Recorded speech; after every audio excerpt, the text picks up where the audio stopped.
नमस्कार दोस्तों। इस वीडियो में हम लोग यूपीएलटी ग्रेड बीपीएससी टीआरई 4.0 और Bihar state for computer science इसका प्रैक्टिस सेट हम लोग 2 देखने वाले हैं जो नेटवर्किंग होने वाला है। इसके पहले वीडियो में हमने बहुत सारे क्वेश्चंस को किया है with detailed concept and explanation. इस वीडियो में हम लोग उसको कंटिन्यू करेंगे। आपको कोई भी डाउट होगा तो आप आराम से कमेंट में कर सकते हैं या फिर मेरा व्हाट्सएप नंबर है जो 24x7 आपके हेल्प में तत्पर है। राइट। तो अगर आप यूपीएलटी ग्रेड की प्रिपरेशन कर रहे हैं कंप्यूटर साइंस के लिए तो ये प्लेलिस्ट आपके लिए रामबाण साबित होने वाला है। काफी अच्छा से मैं चीजों को कंसेप्ट के थ्रू समझा रहा हूँ। एमसीक्यू बहुत बेहतर तरीके से हर एक चीजों को एक्सप्लेन कर रहा हूँ। तो आप वीडियो में बने रहो, अच्छे से पढ़ो और जैसे मैं बोल रहा हूँ वैसे फॉलो करो। चलिए अपन नेक्स्ट क्वेश्चन पे जाते हैं। राइट। तो हमारा क्वेश्चन है how many layers are there in OSI model. तो हमने पढ़ा था पहले ही वीडियो में, पिछले वीडियो में हमने पढ़ा था कितने लेयर्स होते हैं। तो उसी का एक क्वेश्चन है कि ओएसआई मॉडल में कितने लेयर्स होते हैं। राइट। तो आपको पता होगा कि इसमें टोटल 7 लेयर्स होते हैं। कितने होते हैं? 7। और 7 लेयर्स के नाम कैसे याद रखना है ये मैंने आपको ट्रिक के थ्रू बताया था। ट्रिक क्या था? आप एसटी नहीं दे पाएंगे। ट्रिक क्या था? आप एसटी नहीं दे पाएंगे। ए से एप्लीकेशन लेयर, पी से प्रेजेंटेशन लेयर, एस से सेशन लेयर, टी से ट्रांसपोर्ट लेयर, एन से नेटवर्क लेयर, डी से डेटा लिंक लेयर और पी से फिजिकल लेयर। जिसमें जो हमारा फिजिकल लेयर होता है वो लेयर 1 है और जो एप्लीकेशन लेयर होता है वो लेयर 7 है। तो कोई भी आपसे पूछेगा कि ओएसआई मॉडल में कितने लेयर्स होते हैं तो आपको क्या बोलना है? 7 layers. Right. Next question, router operates in which layer of OSI model. तो देखो हमें ये जानना काफी जरूरी है कि जितने भी लेयर्स होते हैं हमारे ओएसआई मॉडल के, हर एक मॉडल पे, हर एक लेयर पे कोई ना कोई डिवाइस काम करता है। तो हमारा क्वेश्चन नंबर 2 है कि जो राउटर है वो किस लेयर पे काम करता है। राइट। राउटर किस लेयर पे काम करता है? तो किस लेयर पे काम करता है? ये हमारा काम करता है राउटर नेटवर्क लेयर पे। और नेटवर्क लेयर हमारा कौन सा है? लेयर 3। कैसे पता चलेगा? आप एसटी नहीं दे पाएंगे। एक मिनट, मार्कर चल के नहीं रहा। पाएंगे तो नीचे से हमारा है 1 2 3 4 4 5 6 7। राइट, हमारा 4 है। तो जो नेटवर्क लेयर होता है N, N for network layer, जो नेटवर्क लेयर होता है उस पर हमारा राउटर काम करता है। तो अब आपको ये जानना काफी जरूरी है कि जितने भी लेयर हैं हर एक लेयर पे कौन कौन से डिवाइस काम करते हैं। तो वीडियो में आप आगे बने रहो। जैसे ही कोई भी लेयर का काम फंक्शन आएगा, जैसे ऐसा क्वेश्चन आएगा ब्रिज किस लेयर पे काम करता है, तो उस क्वेश्चन में मैं आपको हर एक लेयर पे कौन सी डिवाइस काम करती है मैं काफी बेहतर तरीका से आपको याद करा दूंगा। अभी आपको सिर्फ इतना याद रखना है कि जो राउटर होता है और फायरवॉल होता है, राउटर और फायरवॉल ये हमारा नेटवर्क लेयर पे काम करता है। राइट। नेक्स्ट, अब यहां है bridge works in which layer of OSI model. इस क्वेश्चन में मैं आपको हर एक लेयर का जितना भी ऑप्शन में यहां दिया गया है, हर एक लेयर पे कौन से डिवाइस काम करता है उसको काफी अच्छे से बताने वाला हूं। तो देखो जो ब्रिज होता है वो किस लेयर पे काम करता है, क्वेश्चन में हमारा है। तो जो ब्रिज होता है वो करता है डेटा लिंक लेयर पे काम। तो डेटा लिंक पे और कौन कौन से डिवाइस काम करता है? जो डेटा लिंक लेयर होता है इस पे और कौन कौन से डिवाइस काम करता है? तो कौन काम करता है इसमें? आप बोल दोगे स्विच, स्विच काम करता है। इस पे काम करता है हमारा मोडेम।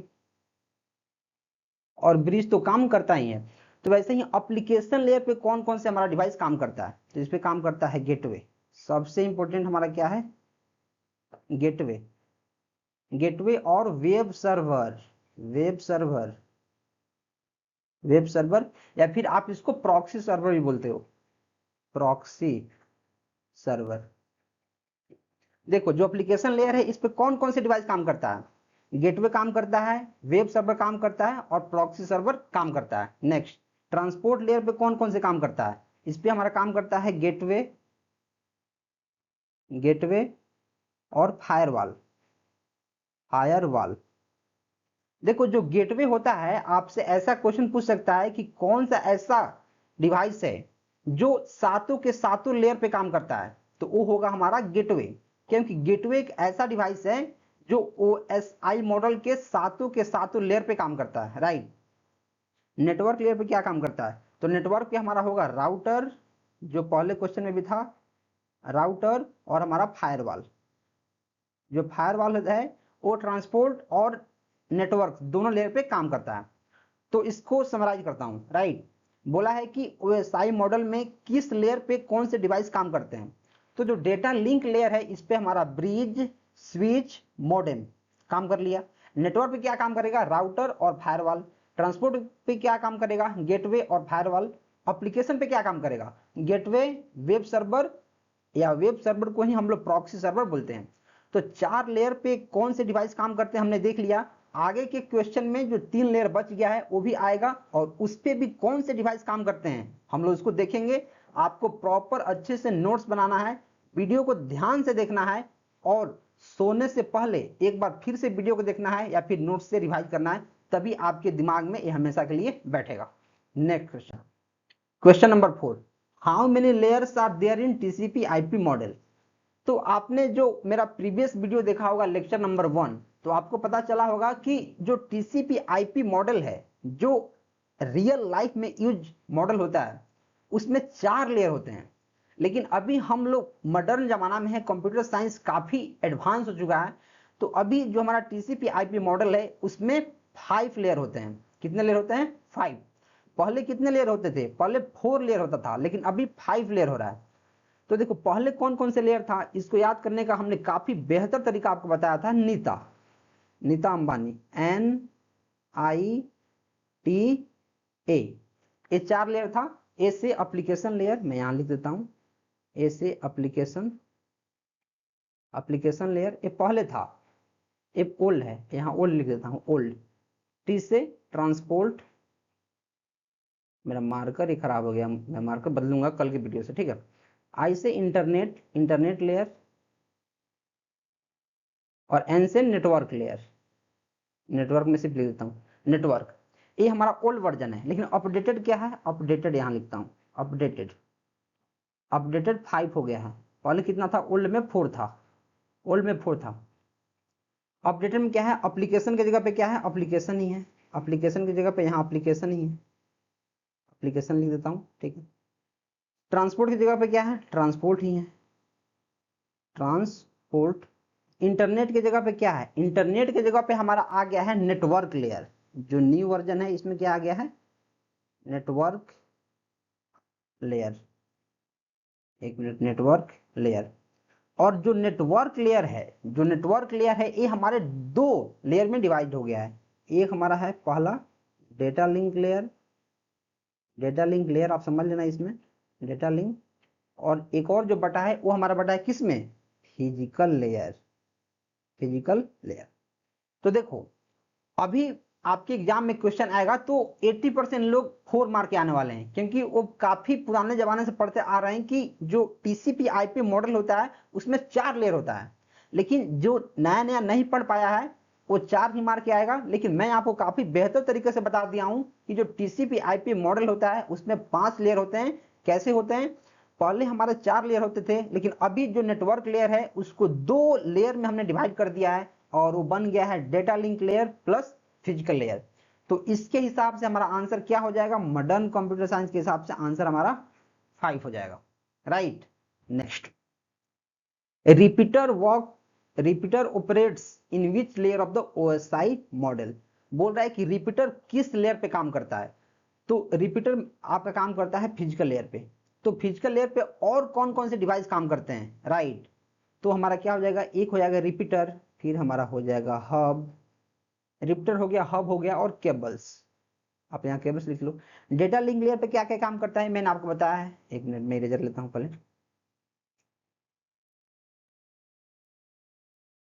इरेजर सिलेक्ट नहीं हो रहा है कि, एक मिनट, सिलेक्ट हो गया। इस पे मैं क्यों टिक मार रहा हूँ। हाँ, डेटा लिंक पे क्या काम करता है मैंने आपको बताया है। डेटा लिंक पे क्या काम करता है, switch, hub, modem, bridge. Sorry, hub काम करता है फिजिकल पे, स्विच, मॉडेम, ब्रिज हमारा डेटा लिंक पे काम करता है। नेटवर्क पे क्या काम करता है, मैंने आपको बताया है। नेटवर्क पे क्या काम करता है, राउटर और फायरवॉल। नेटवर्क पे राउटर और फायरवॉल मैंने पिछले क्वेश्चन में आपको बताया है। ट्रांसपोर्ट पे क्या काम करता है, गेटवे और फायरवॉल, इसके बारे में भी हमने बताया है। इस क्वेश्चन में सिर्फ एक ही नया लेयर आया है, फिजिकल लेयर, जिसपे हब काम करता है, केबल्स काम करता है, रिपीटर काम करता है, राइट, ये आपको याद रखना है। Next, MAC address is the example of. तो देखो मैंने आपको मैक एड्रेस के बारे में बताया था कि मैक एड्रेस को हम लोग फिजिकल एड्रेस के नाम से भी जानते हैं, राइट।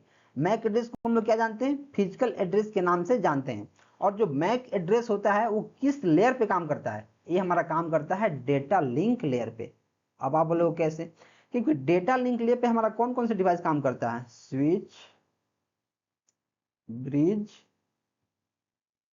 ब्रिज और मॉडेम, राइट। लेकिन जो स्विच होता है और जो ब्रिज होता है, वो जब डेटा एक सोर्स से दूसरे डेस्टिनेशन तक भेजता है तो मैक एड्रेस का यूज करता है, राइट। क्योंकि जो इसमें डिवाइस है वो मैक एड्रेस का यूज कर रहा है, तो जो डेटा लिंक लेयर है वो मैक एड्रेस को संभालता है, राइट। तो मैक एड्रेस किसका एग्जांपल हो जाएगा, डेटा लिंक लेयर का। ट्रांसपोर्ट लेयर में क्या काम करता है, हमारा राउटर काम करता है, राउटर और ये आईपी एड्रेस पे काम करता है, transport layer, right. Application layer क्या होता है, एप्लीकेशन लेयर पे क्या कौन से डिवाइस काम करता है, तो एप्लीकेशन लेयर पे आपका काम करता है हब, सॉरी एप्लीकेशन लेयर पे हब काम नहीं करता है। एप्लीकेशन लेयर पे हमारा क्या काम करता है, जो एंड यूजर्स होते हैं, उनका एप्लीकेशन हमारे एप्लीकेशन लेयर पे काम करता है, राइट। फिजिकल लेयर पे क्या काम करता है, फिजिकल लेयर पे हमारा काम करता है हब, रिपीटर हमारा किस पे काम करता है, फिजिकल लेयर पे, right. Next, layer 2 switch is also known as. देखो लेयर 2 स्विच इसका नाम क्यों है, आपको पता है कि मैंने आपको बताया है कि जो स्विच होता है वो डेटा लिंक लेयर पे काम करता है, और डेटा लिंक लेयर हमारा कौन सा लेयर है, लेयर 2। तो अब बोल रहा है जो लेयर 2 पर जो स्विच है उसको हम लोग क्या बोलते हैं, राइट। तो उसको हम लोग बोलते हैं मल्टीपोर्ट ब्रिज। क्यों बोलते हैं, क्योंकि देखो जो ब्रिज होता है, सपोज करो ब्रिज है, ये हमारा क्या है, ब्रिज। जैसे आप ऐसे एग्जांपल लो, ब्रिज मतलब क्या होता है, अगर मैं इसकी हिंदी की बात करूं, मैं कंप्यूटर साइंस से अलग हटता हूं, तो ब्रिज मतलब होता है पुल, जो दो अलग अलग रास्तों को कनेक्ट करता है, मतलब दो अलग अलग सतह को कनेक्ट करता है हमारा पुल, राइट। तो जो ब्रिज होता है वो दो या तीन डिवाइस को कनेक्ट कर सकता है, राइट। लेकिन जो स्विच होता है, वो क्या करता है, वो मल्टीपल डिवाइस को कनेक्ट कर सकता है, राइट। लेकिन जो स्विच होता है वो वही काम करता है जो ब्रिज करता है। ध्यान समझो, इसमें बहुत समझने की जरूरत है। ब्रिज हमारा क्या करता है, ब्रिज करता है दो डिफरेंट नेटवर्क को कनेक्ट करता है। ब्रिज क्या है, दो डिफरेंट नेटवर्क को कनेक्ट करता है, इसके बावजूद भी कि उसमें कौन से प्रोटोकॉल्स यूज हुए हैं। जो ब्रिज है वो दो नेटवर्क को कनेक्ट करता है, उसमें कोई भी प्रोटोकॉल्स यूज हो, सपोज करो कि नेटवर्क ए है उसमें कोई और प्रोटोकॉल यूज हुआ है, नेटवर्क 2 है उसमें कोई और प्रोटोकॉल यूज हुआ है, लेकिन ब्रिज फिर भी इन दोनों को कनेक्ट कर देगा, राइट। तो लेकिन उसमें दो या तीन ही पोर्ट होते हैं, होता है, लेकिन जो स्विच है उसमें मल्टी पोर्ट होता है, तो इसको क्या बोलते हैं, मल्टीपोर्ट ब्रिज। उसको क्या बोलेंगे, मल्टीपोर्ट ब्रिज बोलेंगे। तो लेयर 2 में जो स्विच होता है उसको क्या बोलते हैं, मल्टीपोर्ट ब्रिज बोलते हैं, राइट। क्योंकि जो ब्रिज होता है उसमें दो या तीन पोर्ट होते हैं, लेकिन जो स्विच होता है उसमें बहुत सारे पोर्ट होते हैं, और जो स्विच है वो वही काम करता है जो ब्रिज करता है। जो स्विच है वो वही काम करेगा जो ब्रिज करेगा, इसीलिए लेयर 2 स्विच को हम क्या बोलेंगे कि तुम बहुत ज्यादा कैपेबल है, तुम मल्टीपोर्ट ब्रिज है, तुम बहुत नेटवर्क को कनेक्ट कर देगा, right. Next, which of the following protocols are of application layer. जो एप्लीकेशन लेयर है इसमें कौन कौन से प्रोटोकॉल्स यूज होते हैं, तो जो एप्लीकेशन लेयर है इसमें बहुत सारे प्रोटोकॉल्स यूज होते हैं, कुछ यहां दिया गया है, जैसे FTP मतलब file transfer protocol, SMTP simple mail transfer protocol, POP3 post office protocol version 3। तो जो एप्लीकेशन लेयर है इसमें इन तीनों प्रोटोकॉल का यूज होता है, मतलब all of the above. Answer क्या हो जाएगा, डी। और भी बहुत सारे ऐसे प्रोटोकॉल्स हैं जो एप्लीकेशन लेयर पे यूज होते हैं, वो कौन कौन से हैं, मैं यहाँ कुछ नाम लिख देता हूँ। जैसे एक प्रोटोकॉल है HTTP, एक है HTTPS, एक है SFTP।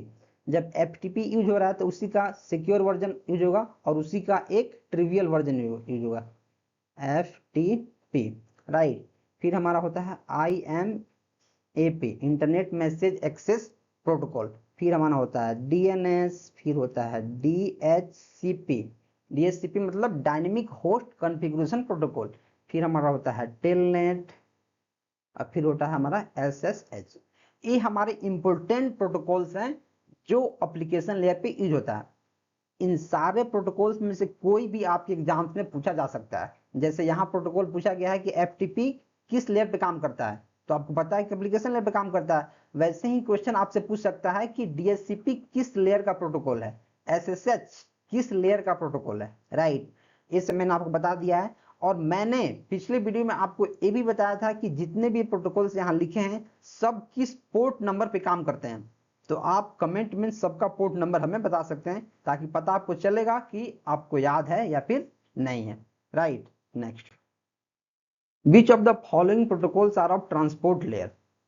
तो अभी मैंने आपको बताया कि एप्लीकेशन लेयर पे काफी इंपॉर्टेंट प्रोटोकॉल्स काम करते हैं। तो अभी बोल रहा है कि कौन सा ऐसा प्रोटोकॉल है जो ट्रांसपोर्ट लेयर पे काम करता है। क्या जो FTP है वो ट्रांसपोर्ट लेयर का प्रोटोकॉल है, तो आप बोलोगे नहीं, ये तो एप्लीकेशन लेयर का है, तो ये तो नहीं। क्या SMTP है, नहीं ये भी नहीं है। क्या UDP है, हाँ हो सकता है, अभी मुझे पता नहीं है। क्या HTTP है, नहीं ये तो हमारा एप्लीकेशन लेयर का है। तो हमारे पास दो ऑप्शन बच गया, एक बच गया more than one of the above. अब इसमें एक ही प्रोटोकॉल बचा है तो more than one of the above तो होगा ही नहीं, तो ये भी नहीं होगा, तो क्या होगा, UDP। ऐसे आप एलिमिनेट भी कर सकते हैं। तो देखो जो ट्रांसपोर्ट लेयर होता है इसके दो मुख्य प्रोटोकॉल होते हैं, एक होता है UDP जो क्वेश्चन में दिया गया है, और एक होता है TCP। ट्रांसपोर्ट लेयर के दो ही मुख्य हमारे क्या हैं प्रोटोकॉल हैं, एक UDP और एक TCP। इसमें जो TCP है उसको बोलते हैं कनेक्शन ओरिएंटेड प्रोटोकॉल, और UDP को बोलते हैं कनेक्शन लेस प्रोटोकॉल। इसके बारे में मैंने पिछले वीडियो में काफी डिटेल में बताया है कि कनेक्शन ओरिएंटेड क्या होता है, कि सेंडर और रिसीवर के बीच पहले कनेक्शन एस्टेब्लिश करते हैं तब हम लोग किसी भी मैसेज को या डेटा को ट्रांसफर करते हैं। लेकिन UDP में ऐसा नहीं है, बिना कनेक्शन बनाए हमने डेटा को फॉरवर्ड करना शुरू कर देते हैं, भले ही डेटा वहां पहुंचे या फिर नहीं पहुंचे, हमें सिर्फ स्पीड से मतलब होता है, राइट। तो ट्रांसपोर्ट लेयर के दो प्रोटोकॉल्स हैं, एक TCP एक UDP, एक कनेक्शन ओरिएंटेड होता है और एक कनेक्शन लेस होता है। इतना चीज आपको समझ में आ गया। Next, this is not application layer protocol. तो हमने आपको एप्लीकेशन लेयर प्रोटोकॉल के बारे में अच्छे से बताया है। एप्लीकेशन लेयर प्रोटोकॉल्स मैंने आपको 8-10 प्रोटोकॉल्स के बारे में बताया है। तो अभी क्वेश्चन है कि कौन सा ऐसा प्रोटोकॉल है जो एप्लीकेशन लेयर का नहीं है। तो क्या HTTP है, तो आप बोलोगे यस सर आपने बताया है ये तो है। SMTP है, हाँ है। FTP है, हाँ है। क्या TCP है, नहीं TCP नहीं है, ये तो हमारा ट्रांसपोर्ट लेयर का प्रोटोकॉल है। जो TCP है, एक मिनट अलार्म बज रहा है, जो TCP है वो हमारा क्या है, ट्रांसपोर्ट लेयर का प्रोटोकॉल है। जो TCP है किसका है, ट्रांसपोर्ट लेयर का। तो बोला नॉट, कौन एप्लीकेशन लेयर का नहीं है, तो TCP नहीं है। TCP क्या नहीं है। Next, in the OSI model encryption and decryption are the function of which layer. बोला है कि OSI मॉडल में इंक्रिप्शन और डिक्रिप्शन किस लेयर का फंक्शनैलिटी है, राइट। तो इंक्रिप्शन और डिक्रिप्शन किसका है, देखो इंक्रिप्शन क्या होता है कि डेटा को प्रोटेक्ट करना। जैसे मानो मैं सेंडर हूं, मैं रिसीवर को डेटा सेंड कर रहा हूं, राइट। तो मैं क्या करूंगा, इस डेटा को प्रोटेक्ट कर दूंगा, इसमें पासवर्ड लगा दूंगा या फिर कुछ सॉल्ट ऐड कर दूंगा, जिससे जो हमारा डेटा है सेफ हो जाएगा। और जब रिसीवर के एंड में जाएगा तो मैं वो पासवर्ड बता दूंगा कि हाँ पासवर्ड ए है, तो फिर उस डेटा को डिक्रिप्ट कर लेगा। तो जो इंक्रिप्शन है, डिक्रिप्शन है, या फिर किसी भी डेटा को कंप्रेस करना है, किसी भी डेटा को ट्रांसलेट करना है, वो सब हमारा प्रेजेंटेशन लेयर का काम है, ये आपको याद करना पड़ेगा। तो मैं यहाँ टिक मारता हूँ पहले प्रेजेंटेशन लेयर। अब मैं आपको हर एक लेयर का फंक्शन बता देता हूँ। जो प्रेजेंटेशन लेयर है इसका काम है इंक्रिप्शन, इसका काम है डिक्रिप्शन, इसका काम है हमारा ट्रांसलेशन, यहाँ लिखता हूँ ट्रांसलेशन, इसका काम है कंप्रेशन, डेटा को कंप्रेस भी करता है, इसका काम है हमारा कंप्रेशन, इसको हम लोग ट्रांसलेशन लेयर या फिर सिंटेक्स लेयर के नाम से भी जानते हैं। हम लोग इसको ट्रांसलेशन मतलब चीजों को ट्रांसलेट करता है, इसलिए इसका नाम हम लोग ट्रांसलेशन लेयर भी रखे हैं और सिंटेक्स लेयर भी रखे हैं, राइट। अब लोग कुछ और लेयर्स के बारे में जान लेते हैं। तो मैं क्या करता हूं, हम लोग जानते हैं पहले ट्रांसपोर्ट लेयर के बारे में। ट्रांसपोर्ट लेयर, इसका फंक्शन क्या है? तो जो ट्रांसपोर्ट लेयर होता है ये आपको end to end connection provide करता है, एंड टू एंड। फिर हमारा हो जाएगा पोर्ट टू पोर्ट या फिर point to point, point to point, port to port, port to port.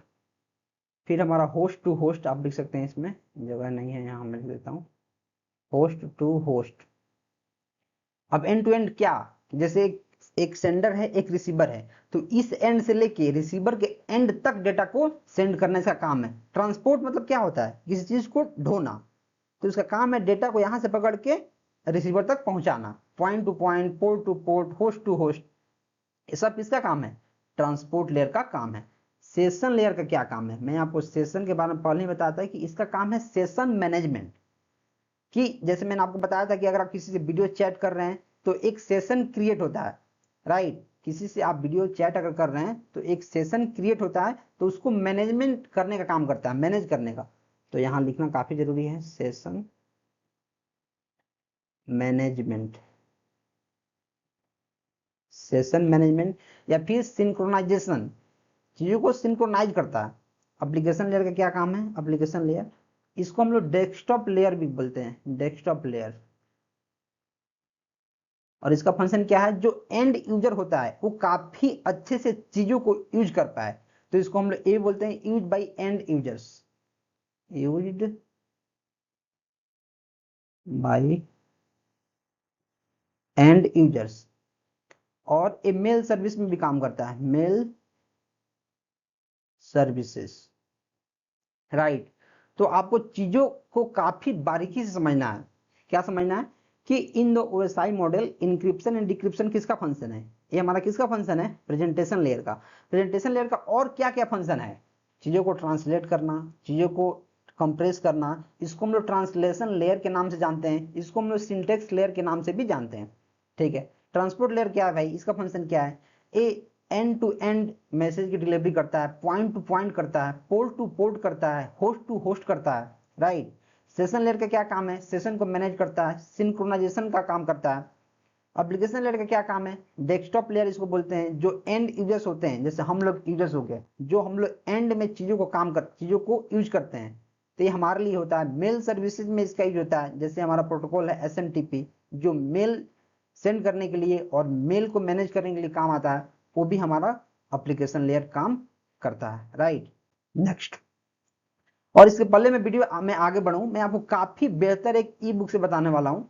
इसमें क्या है कि इंडिया में जितने भी, मैं एक पहले मार्कर चेंज करता हूं, अभी तक जितने भी कंप्यूटर साइंस के एग्जाम्स हुए हैं उन सबका प्रीवियस ईयर पेपर कब एग्जाम्स हुआ है और इसमें कितने क्वेश्चंस थे, उन सब का कलेक्शन हमने काफी बेहतर तरीके से रखा है। वो किसी भी स्टेट का क्यों नहीं हो, बिहार का, यूपी का, झारखंड का, छत्तीसगढ़ या फिर सेंट्रल लेवल के जो एग्जाम होते हैं, सबके क्वेश्चन को हमने काफी अच्छा से कलेक्शन करके रखा है।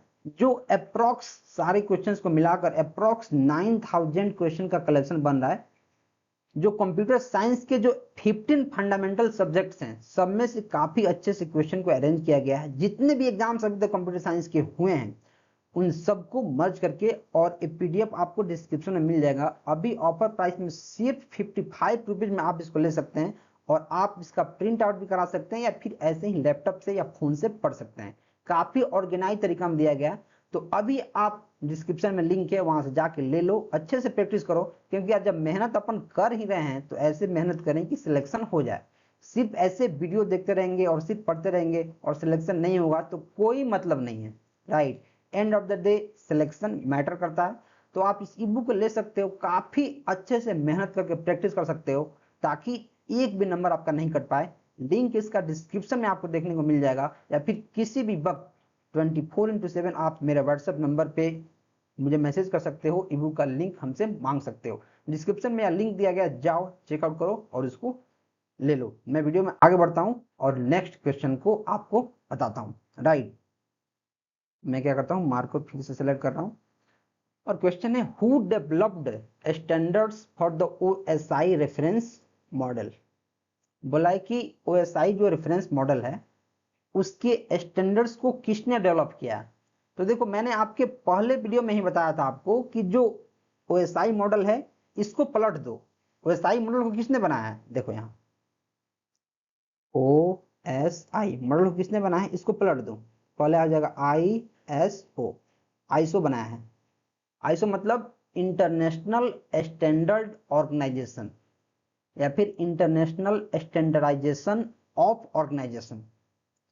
तो आप सिंपल इसको याद रखो कि जो ओएसआई मॉडल है इसको पलट दो तो आईएसओ, आईएसओ ने इसको बनाया है। तो किसने बनाया है, आईएसओ ने, एक मिनट, आईएसओ ने इसको बनाया है। राइट, तो और भी दो तीन नेम है, दो तीन फुल फॉर्म है, इसको हम लोग काफी अच्छा से पहले जान लेते हैं कि फुल फॉर्म क्या है। राइट, तो ANSI इसका फुल फॉर्म क्या होता है, इसका फुल फॉर्म होता है अमेरिकन नेशनल स्टैंडर्ड इंस्टीट्यूट। मैं यहां लिख देता हूं ताकि एक क्वेश्चन आपसे एग्जाम में पूछ दिया जाएगा। अमेरिकन नेशनल स्टैंडर्ड एक मिनट इंस्टीट्यूट। राइट, IEEE इसका क्या होता है, institute of electrical and electronics engineer. मैं बोल देता हूं, यहाँ जगह नहीं है, लिख लो, institute of electricals and electronics engineers. Right, BCD का क्या होता है, binary coded decimal, binary coded decimal. BCD का फुल फॉर्म क्या होता है, binary coded decimal. Right, next, in an OSI model the first layer is dash layer. देखो, बहुत सारे लोग क्या होता है कि ट्रिक से याद तो कर लेते हैं, जैसे आप ST नहीं दे पाएंगे, लेकिन उनको ये पता नहीं होता है कि शुरू से जो फर्स्ट वाला है लेयर नंबर 1 वो है फर्स्ट वाला कि लेयर नंबर 1 लास्ट वाला है, और कंफ्यूजन में बहुत सारे लोग आंसर गलत टिक कर देते हैं। राइट, तो मैंने आपको हजारों बार बता दिया है, हजारों नहीं मतलब 10 बार बता दिया है, याद रखना है, आप ST नहीं दे पाएंगे। और नीचे से लेयर शुरू होता है, जैसे ये हुआ 1 2 3 4 5 6 और ये हमारा क्या है 7। तो बोल रहे OSI मॉडल में फर्स्ट लेयर कौन सा है, तो फर्स्ट लेयर हमारा सबसे नीचे है, मतलब फिजिकल लेयर। तो फर्स्ट लेयर कौन सा है, एक मिनट, कहाँ गया, ये पीछे नहीं जा सकता है क्या। फर्स्ट लेयर हमारा क्या है, फिजिकल लेयर है। तो आप क्वेश्चन में जो 13 है उस पर टिक कर लेना फिजिकल लेयर। मैं यहाँ बता देता हूँ, एक मिनट, आप ST नहीं दे पाएंगे। मैं पढ़ा रहा हूँ अभी PPT में, पावर पॉइंट के ऐप में ही पढ़ा रहा हूँ, तो यहाँ बैक जाने का कोई ऑप्शन दिख ही नहीं रहा है मुझे। राइट, तो मैं यहाँ बता देता हूँ, आप यहाँ नीचे से 1 2 3 4 5 6 7, तो जो फर्स्ट लेयर है वो कौन सा लेयर है, वो फिजिकल लेयर है। Right, question number 14, which of the following layer of the OSI reference model that employs error detection. Error को कौन डिटेक्ट करता है, राइट, तो एरर को डिटेक्ट हमारा कौन करता है, डेटा लिंक लेयर। मैंने आपको पिछले वीडियो मतलब जो फर्स्ट लेक्चर में ही बताया था कि कौन सा ऐसा लेयर है जो सोर्स टू डेस्टिनेशन या फिर एक स्टेशन से दूसरे स्टेशन पे डेटा को एरर फ्री करता है। तो मैंने आपको क्या बताया था, data link layer. Data link layer क्या करता है, एरर फ्री मैसेज को डिलीवरी करने में हेल्प करता है। राइट, तो फिजिकल लेयर क्या करता है, जो फिजिकल लेयर क्या करता है, फिजिकल लेयर हमारा क्या करता है, तो फिजिकल लेयर जो जितने भी हमारे रिपीटर्स हो गए हैं, हब हो गया, केबल हो गया, उनको मैनेज करने का काम करता है। नेटवर्क लेयर क्या करता है, नेटवर्क लेयर हमारा क्या करता है, ए पाथ डिटर्मिनेशन करता है, पाथ डिटर्मिनेशन एंड IP, और IP को मैनेज करता है। मैंने आपको पहले वीडियो में बताया था नेटवर्क लेयर क्या काम करता है, path determination and IP address को मैनेज करने का काम करता है। सेशन लेयर क्या काम करता है, जो सेशन को मैनेज करता है, सेशन को इंटरेक्शन को मैनेज करता है, सेशन मैनेजमेंट का काम करता है, सिंक्रोनाइजेशन का काम करता है। मैंने आपको इसके पहले क्वेश्चन में बताया है। राइट, तो आंसर क्या हो जाएगा, data link layer. Next, dash protocol is the foundation of the internet and most home and business network. बोल रहा है कौन सा प्रोटोकॉल है जो इंटरनेट का फाउंडेशन है, जो कि होम और बिजनेस नेटवर्क में यूज होता है। कौन सा ऐसा प्रोटोकॉल है, तो क्या HTTP है, नहीं, ये तो वेब ब्राउजिंग में काम आता है। FTP है, नहीं, ये तो फाइल को मैनेज करने का काम करता है। टेलनेट है, नहीं, ये तो रिमोट लॉगिन में काम आता है। DHCP है, नहीं, ये तो डायनेमिकली IP एड्रेस को असाइन करता है। DHCP इसका फुल फॉर्म है डायनेमिक होस्ट कॉन्फ़िगरेशन प्रोटोकॉल। तो ये क्या करता है, डायनेमिकली IP को क्या करता है, असाइन करता है। ये नहीं होगा। क्या TCP/IP है, यस, TCP/IP एक ऐसा प्रोटोकॉल है जो इंटरनेट का फाउंडेशन है, राइट। पहले मैं पानी पी लेता हूं अपने इस फौलादी स्प्राइट की बोतल से।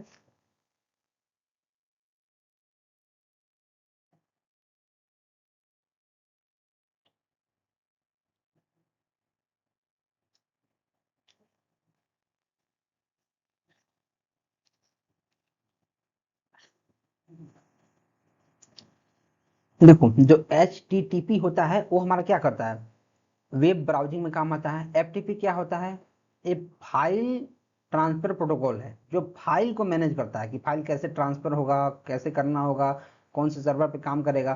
टेलनेट क्या होता है, रिमोट लॉगिन में हमारा काम आता है। DHCP क्या होता है, एक डायनेमिकली किसी भी डिवाइस को IP एड्रेस असाइन करता है। लेकिन जो इंटरनेट का फाउंडेशन है उसको हम क्या बोलते हैं, TCP/IP protocol. Next, which protocol commonly used for real time applications such as video streaming and online gaming।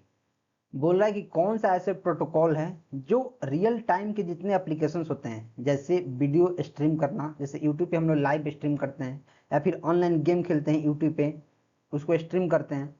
तो कौन सा ऐसा प्रोटोकॉल है जो इन सारी चीज़ों को मैनेज करता है। तो क्या HTTP है, मैंने आपको पहले ही बताया, तो वेब ब्राउजिंग के लिए है, नहीं। क्या FTP है, नहीं, ये तो फाइल के लिए है।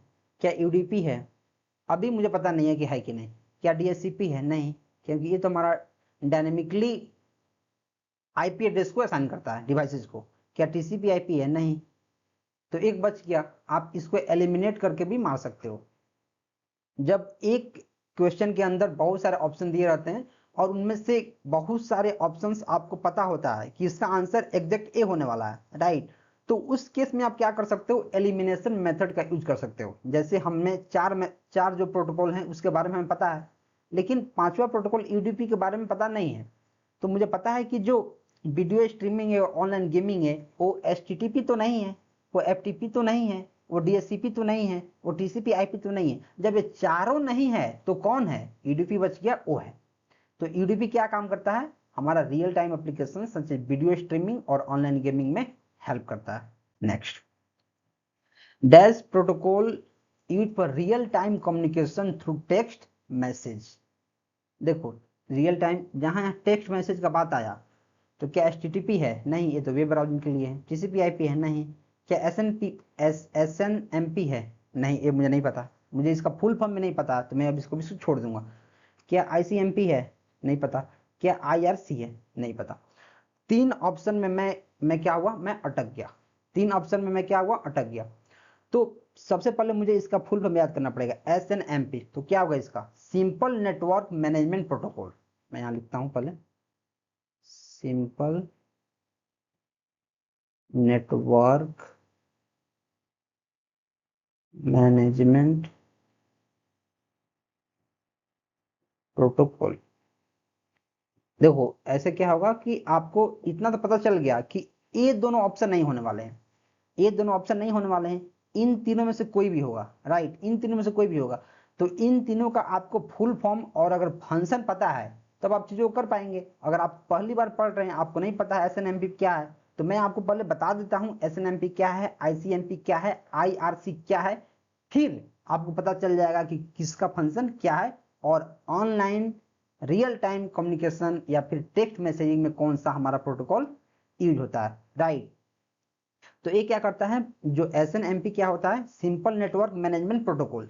देखो, नेटवर्क मैनेजमेंट प्रोटोकॉल, तो जब नेटवर्क को मैनेजमेंट करने वाला एक प्रोटोकॉल है, तो क्या करेगा, मॉनिटर और मैनेज करेगा नेटवर्किंग डिवाइसेस। इसका फंक्शन क्या है, एक मिनट मैं यहां लिखता हूं, मॉनिटर्स नेटवर्किंग या नेटवर्क डिवाइसेस, जैसे हमारा राउटर, जैसे स्विच,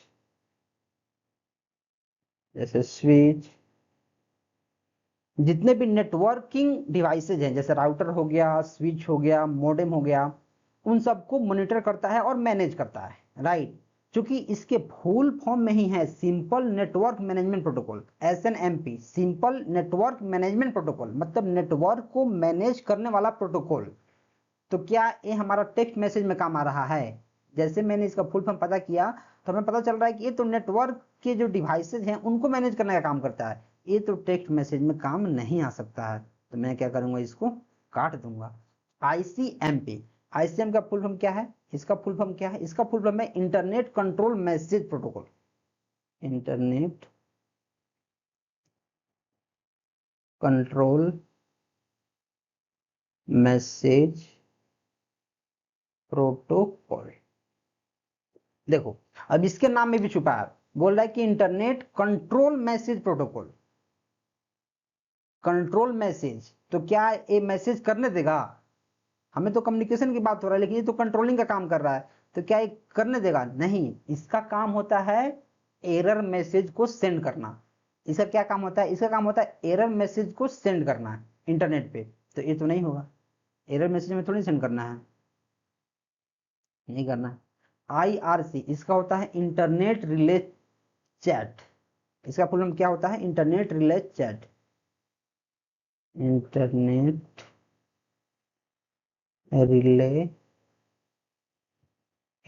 रिले चैट, इसका फुल फॉर्म क्या होता है? Internet relay chat. चैट मतलब चैटिंग करना, और चैटिंग करना वही तो हमारा है टेक्स्ट मैसेज। क्या है?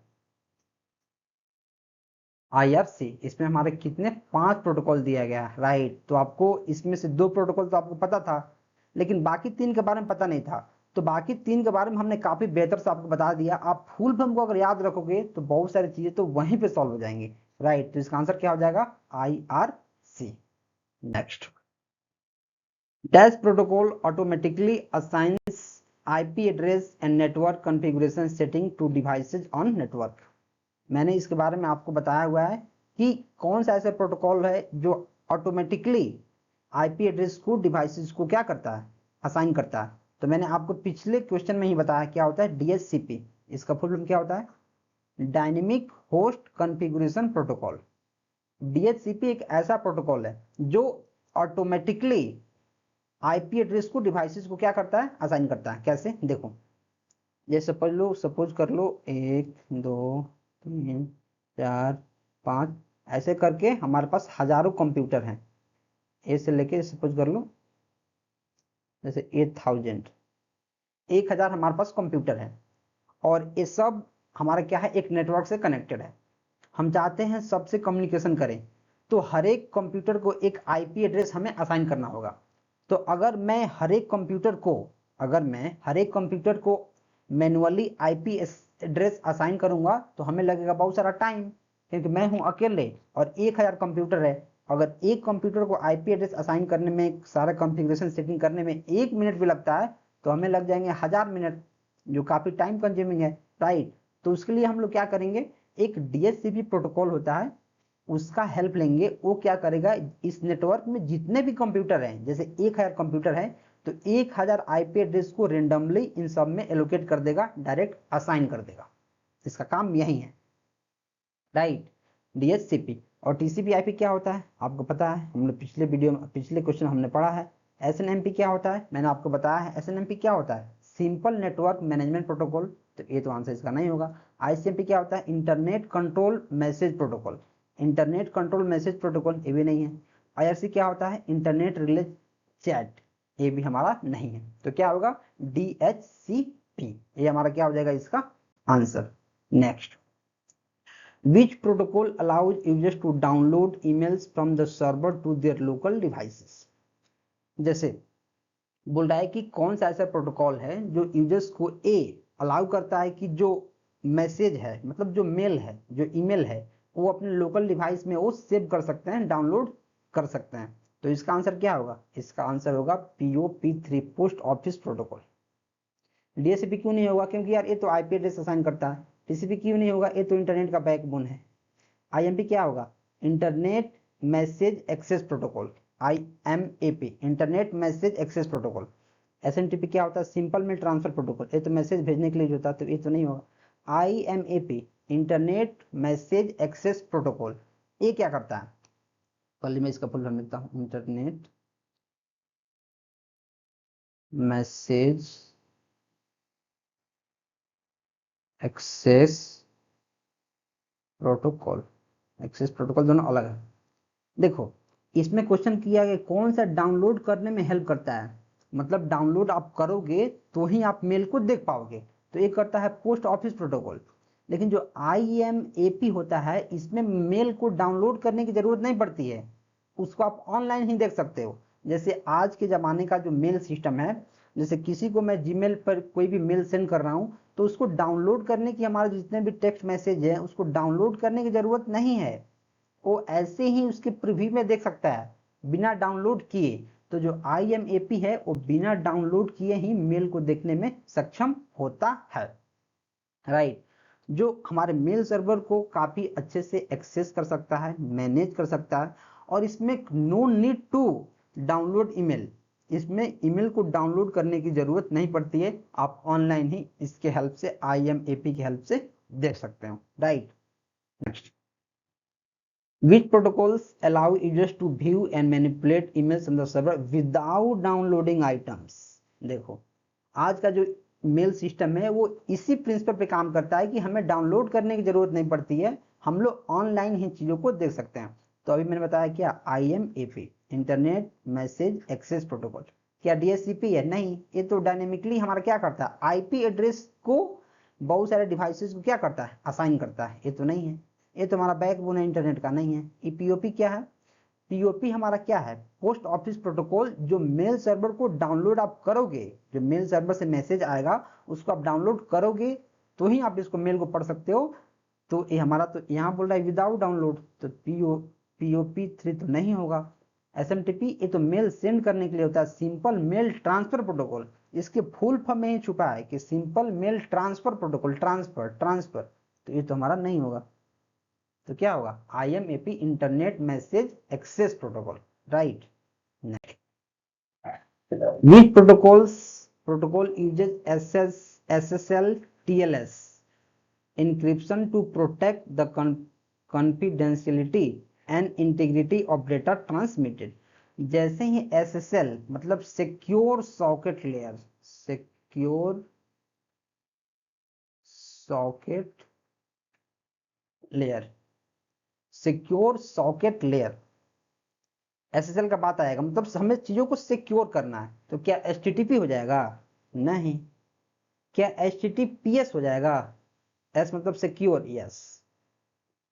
ये इसका फुल फॉर्म क्या होता है, hyper text transfer protocol secure. Secure का बात है तो सिक्योर हो जाएगा। क्या डीएचसीपी हो जाएगा? नहीं, ये तो हमारा डायनेमिकली आईपी एड्रेस को असाइन करता है। टीएससीपी ये तो बैक बोन ऑफ इंटरनेट है जो होम और बिजनेसेस को मैनेज करता है। यूडीपी क्या है? ये तो हमारा कनेक्शन लेस प्रोटोकॉल है जो काफी फास्ट होता है, लेकिन कनेक्शन लेस है, जो ट्रांसपोर्ट लेयर का प्रोटोकॉल है। तो आंसर क्या होगा, HTTPS, hyper text transfer protocol secure. जब भी एसएसएल का बात आए, सिक्योर सॉकेट लेयर, या फिर कोई भी सिक्योरिटी की बात आए, तो हमारा एचटीटीपीएस आंसर हो जाता है। Next, which protocol is designed to send and distribute outgoing email? क्या होगा आउटगोइंग ईमेल? इसका आंसर होगा हमारा क्या, इसका आंसर हमारा क्या होगा, आउटगोइंग ईमेल सेंड। जैसे हमें क्या बोले हैं कि एसएमटीपी हमारा ट्रांसफर करने का काम करता है, ट्रांसफर, तो इसका आंसर क्या होगा, एसएमटीपी। क्या एमआईएमई होगा? नहीं, एमआईएमई का फुल फॉर्म क्या होता है, मल्टीपर्पज इंटरनेट मेल एक्सटेंशन। यहाँ लिख देता हूँ मल्टीपर्पज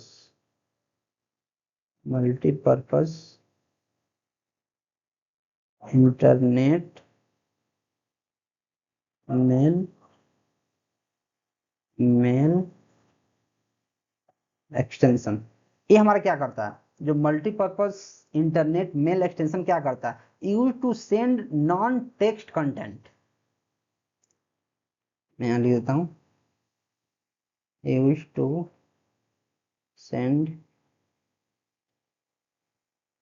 नॉन टेक्स्ट कंटेंट, जैसे वीडियो हो गया, ऑडियो हो गया, इमेजेस हो गया। देखो जो MIME होता है वो क्या होता है, इसको बोलते हैं मल्टीपर्पज इंटरनेट मेल एक्सटेंशन, जो क्या करता है जितने भी जो नॉन टेक्स्ट कंटेंट है, मतलब जिसको टेक्स्ट में हमने नहीं लिखा है, उस टाइप के कंटेंट, जैसे वीडियो हो गया, ऑडियो हो गया, इमेज हो गया, इस टाइप के कंटेंट को सेंड करने में MIME प्रोटोकॉल का यूज होता है, राइट। POP क्या होता है, मैंने आपको बताया है कि मेल सर्वर से जो मेल आता है उसको डाउनलोड करके आप पढ़ सकते हैं POP की हेल्प से। IMAP क्या होता है, बिना डाउनलोड किए मेल सर्वर से आप मैसेज को पढ़ सकते हैं, इंटरनेट मैसेज एक्सेस प्रोटोकॉल की हेल्प से। तो कौन सा ऐसा प्रोटोकॉल है जो सेंड करता है और डिस्ट्रीब्यूट करता है, तो उसको हम लोग आंख बंद करके तुरंत टिक मारते हैं, किस पे, SMTP पे, सिंपल मेल ट्रांसफर प्रोटोकॉल पे। Next, which protocol is required for remote login. मैं आपको बहुत बार बता चुका हूं कि जब भी रिमोट लॉगिन का बात आए तो आप किस प्रोटोकॉल को टिक मारोगे, तो आप बोलोगे सर टेलनेट। टेलनेट काफी इंपॉर्टेंट प्रोटोकॉल है रिमोट लॉगिन के लिए। अब आपको इसमें आंसर देख के भी आप मार सकते थे, क्या TCP/IP है, नहीं। क्या MIME है, मल्टीपर्पज इंटरनेट मेल एक्सटेंशन, ये तो मेल का काम है, तो क्या रिमोट में काम करेगा, नहीं। क्या POP है, नहीं। क्या IMAP है, नहीं। क्योंकि ये चारों प्रोटोकॉल के बारे में आपको पता चल गया है। जब इन चारों के बारे में पता चल गया है फंक्शन, और इन चारों का काम रिमोट लॉगिन नहीं है, तो आपको ऑटोमेटिक समझ में आ जाएगा कि जो टेलनेट है इसी का काम है हमारा रिमोट लॉगिन। अब बहुत सारे लोग रिमोट लॉगिन का मतलब समझ नहीं पा रहे हैं, वो सिर्फ याद करेंगे, तो मैं पहले समझा देता हूँ। देखो जैसे एक कंप्यूटर यहाँ है और एक कंप्यूटर है यहाँ। सपोज करो एक कंप्यूटर A है जो हमारा है किस में, दिल्ली में है, और एक कंप्यूटर, एक मिनट, एक कंप्यूटर हमारा B है जो हमारा कहाँ है, सपोज करो मैं बेतिया में रहता हूँ, तो ये हमारा बेतिया में है, ठीक है, ये हमारा है बेतिया में, राइट। ये हमारा बेतिया में, ये हमारा दिल्ली में, ठीक है। तो मैं आ चुका हूँ अभी दिल्ली, और जो मेरा बेतिया वाला कंप्यूटर है सारा डेटा मेरा इसमें है, कहाँ गया, सारा डेटा हमारा इसमें सेव है। तो मुझे क्या करना है, जितना इसमें डेटा है, मैं पहुंच चुका हूं दिल्ली, मुझे क्या करना है, इस सारा डेटा का एक्सेस मुझे चाहिए यहां से, दिल्ली से। सारे डेटा का एक्सेस मुझे यहां चाहिए, मतलब जो मेरे लैपटॉप B में, जो मेरे कंप्यूटर B में जितने भी डेटा हैं, वो मुझे दिल्ली से जरूरत पड़ गया है, तो सारा का सारा डेटा मुझे दिल्ली चाहिए। तो कैसे होगा, तब हम लोग यूज करते हैं रिमोट लॉगिन का। रिमोट लॉगिन, जैसे जितने लोग प्राइवेट कंपनी में काम करते होंगे उनको पता होगा, राइट। जैसे रिमोट कनेक्शन हम लोग कैसे करते हैं, जैसे हम लोग विंडोज एडमिनिस्ट्रेशन पढ़ रहे थे अपने ट्रेनिंग में, जब मैं ट्रेनिंग में था, तो उस समय जो हम लोग रिमोट लॉगिन के बारे में पढ़ते थे, राइट, कि कैसे रिमोटली हम लोग चीज़ों को मैनेज करते हैं, कैसे अगर हमारा कोई सर्वर रखा गया है दिल्ली और उसको मुझे घर से एक्सेस करना है, तो कैसे वहाँ के सारे डेटा को मैं अपने कंप्यूटर से देख सकता हूँ, यहाँ से मैं मैनेज कर सकता हूँ, राइट। तो इसको बोलते हैं रिमोटली चीज़ों को मैनेज करना। तो इसमें हमारा प्रोटोकॉल होता है टेलनेट प्रोटोकॉल। जो टेलनेट प्रोटोकॉल होता है उसके हेल्प से हम लोग इस कंप्यूटर डेटा को यहाँ रिमोटली एक्सेस कर सकते हैं, right. Next, which protocol is design for distributing, searching and retrieving document over the internet. कौन सा ऐसा प्रोटोकॉल है जिसके हेल्प से हम लोग किसी भी डॉक्यूमेंट को डिस्ट्रीब्यूट कर सकते हैं, सर्च कर सकते हैं, रिट्रीव कर सकते हैं इंटरनेट के ऊपर। तो चलो इसको एलिमिनेशन मेथड से समझते हैं, राइट। तो क्या वो टेलनेट है, नहीं। टेलनेट क्यों नहीं है, क्योंकि यार एक तो रिमोट लॉगिन में काम आता है, गलत हो गया। क्या DHCP है, नहीं। इसका तो फुल फॉर्म होता है डायनेमिक होस्ट कॉन्फ़िगरेशन प्रोटोकॉल, जो किस में काम करता है, ये हमारा काम करता है IP एड्रेस को ऑटोमेटिकली बहुत सारे डिवाइसेज को असाइन करने में। तो ये तो हमारा डिस्ट्रीब्यूट सर्चिंग का काम नहीं कर रहा है। क्या TCP/IP मॉडल होगा, नहीं। ये तो होम और बिजनेसेस के फंडामेंटल चीज़ों को मैनेज करता है। क्या HTTP है, नहीं। ये तो वेब ब्राउजिंग में काम आता है। क्या गोफर है, यस। कैसे पता चला, क्योंकि इन चारों चीज़ों, जो चार ऑप्शन है वो इसका आंसर नहीं है। जब ये चारों ऑप्शन इसका आंसर नहीं है, तो we are left with only one option which is gopher. Gopher तो क्या बोलते हैं, गोफर, जो भी बोलो गोफर, ये हमारा आंसर हो जाएगा। तो गोफर क्या है, इसके बारे में हम चीजों को समझते हैं। ये हमारा है अर्ली इंटरनेट प्रोटोकॉल, मतलब इंटरनेट जब शुरू शुरू में आया था तब का प्रोटोकॉल है early internet protocol before the web. जब हमारा वेब अभी नहीं था, बिफोर द वेब, जब हमारा वेब नहीं था तब का ही हमारा क्या है, प्रोटोकॉल है। Use to distribute search retrieve document over the internet, right, ये हमारा क्या है, gopher. Next, which protocol used by network devices to send error message and operational information? which protocol is used by network devices to send error messages and operational information? ये हमारा क्या होगा, ICMP। Telnet है नहीं, ये तो हमारा किस में आता है, टेलनेट काम, रिमोट लॉगिंग में हमारा काम आता है। ICMP है, मुझे भी नहीं पता, इसको रहने दो, ठीक है, मैं आगे बढ़ता हूँ। क्या TCP/IP है, नहीं, ये तो नहीं है, क्योंकि ये हमारा किस में काम करता है, ये तो बैकबोन है इंटरनेट का, ये तो हमारा नेटवर्क डिवाइसेस को एरर मैसेज सेंड करने में यूज नहीं होता। HTTP है, नहीं, HTTP ये तो वेब ब्राउजिंग में काम आता है। गोफर है, नहीं, ये तो हमारा अर्ली इंटरनेट का प्रोटोकॉल है, जो चीज़ों को डिस्ट्रीब्यूट करने में, उसको अरेंज करने में, उसको सर्च करने में काम आता है, एरर मैसेज सेंड करने में काम नहीं आता है, राइट। तो by the help of elimination method we are left with only one option, this is ICMP, internet control message protocol. मैंने आपको पिछले क्वेश्चन में बताया है ICMP के बारे में कि it is use to send error message, क्योंकि देखो हम लोग चेक करते हैं, जैसे मानो कि कोई प्रोटोकॉल बन गया, जो ICMP प्रोटोकॉल बना है ये एरर मैसेज को सेंड करने के लिए ही बनाया गया है। जैसे मानो कोई रिसीवर है, उसके एंड में हम लोग कोई चीज़ों को भेज रहे हैं, तो हम लोग एरर मैसेज को सेंड करके चेक करते हैं कि क्या जो हमारा एरर मैसेज है वो जा रहा है कि नहीं, राइट। हम लोग एरर मैसेज को ही सेंड करते हैं, इसका काम वही है, जो ICMP है उसका काम वही है कि एरर मैसेज को सेंड करेगा, राइट। इसके पिछले क्वेश्चन में आप पीछे देखो, आप पढ़े होंगे तो आपको समझ में आ रहा होगा कि जो ICMP है वो एरर मैसेज सेंड करने के लिए ही यूज होता है। नेक्स्ट, और ये है हमारा प्रीवियस होमवर्क क्वेश्चन, जो हमने जो लेक्चर 1 था उसमें हमने एक क्वेश्चन दिया था, उसका आंसर क्या होगा मैं आपको बताता हूँ। Which is a reference model for understanding data communication between any two network system. तो जैसे ही रेफरेंस मॉडल का नाम आएगा, मैंने आपको OSI मॉडल में बताया था कि OSI मॉडल को रेफरेंस मॉडल बोलते हैं, कॉन्सेप्चुअल मॉडल बोलते हैं, नॉट प्रैक्टिकली इंप्लीमेंटेड मॉडल बोलते हैं। तो इसको क्या होगा, इसका आंसर OSI मॉडल इसका आंसर हो जाएगा। क्या इसका आंसर लैन होगा, नहीं, ये तो हमारा नेटवर्क का टाइप है, लोकल एरिया नेटवर्क, लैन हो जाएगा। वाइड एरिया नेटवर्क नहीं। आईसो मॉडल नहीं, आईसो मॉडल तो नहीं होता, आईसो तो एक एजेंसी है, OSI मॉडल होता है, more than one of the above नहीं। ये हमारा जो लेक्चर 1 था उसका जो होमवर्क क्वेश्चन था उसका आंसर है। तो आज के हम लोग होमवर्क क्वेश्चन पे चलते हैं और आपको बताते हैं, राइट। तो देखो, which protocol translate IP address to MAC address and vice versa. ये आपका क्वेश्चन होमवर्क है, आपको इसको कमेंट में आंसर करना है।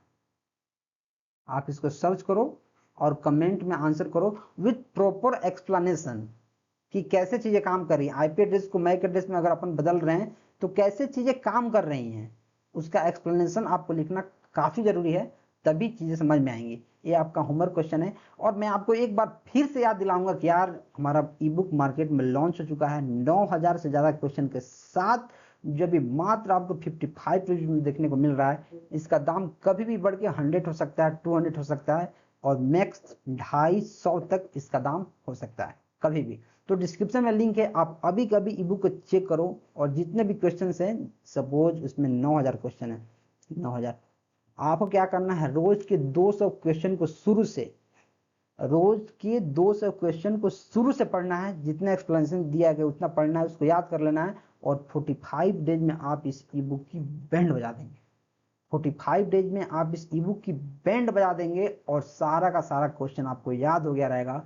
फिर आप कंप्यूटर साइंस के किसी भी एग्जाम में बैठो, आप मैक्सिमम क्वेश्चंस का आंसर कर रहे होंगे, इस बात की मैं आपको गारंटी दे रहा हूँ, राइट।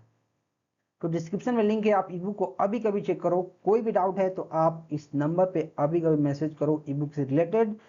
कोई भी डाउट है तो आप कमेंट में, कमेंट खुला हुआ है, आप कमेंट करो। और चैनल को सब्सक्राइब कर लो यार, क्योंकि मैं पढ़ाते पढ़ाते भूल नहीं किया हूँ कि चैनल को सब्सक्राइब भी कराना है। तो प्लीज आप चैनल को सब्सक्राइब कर लो, वीडियो कर दो लाइक। चलिए अपन मिलते हैं नेक्स्ट वीडियो में। Till then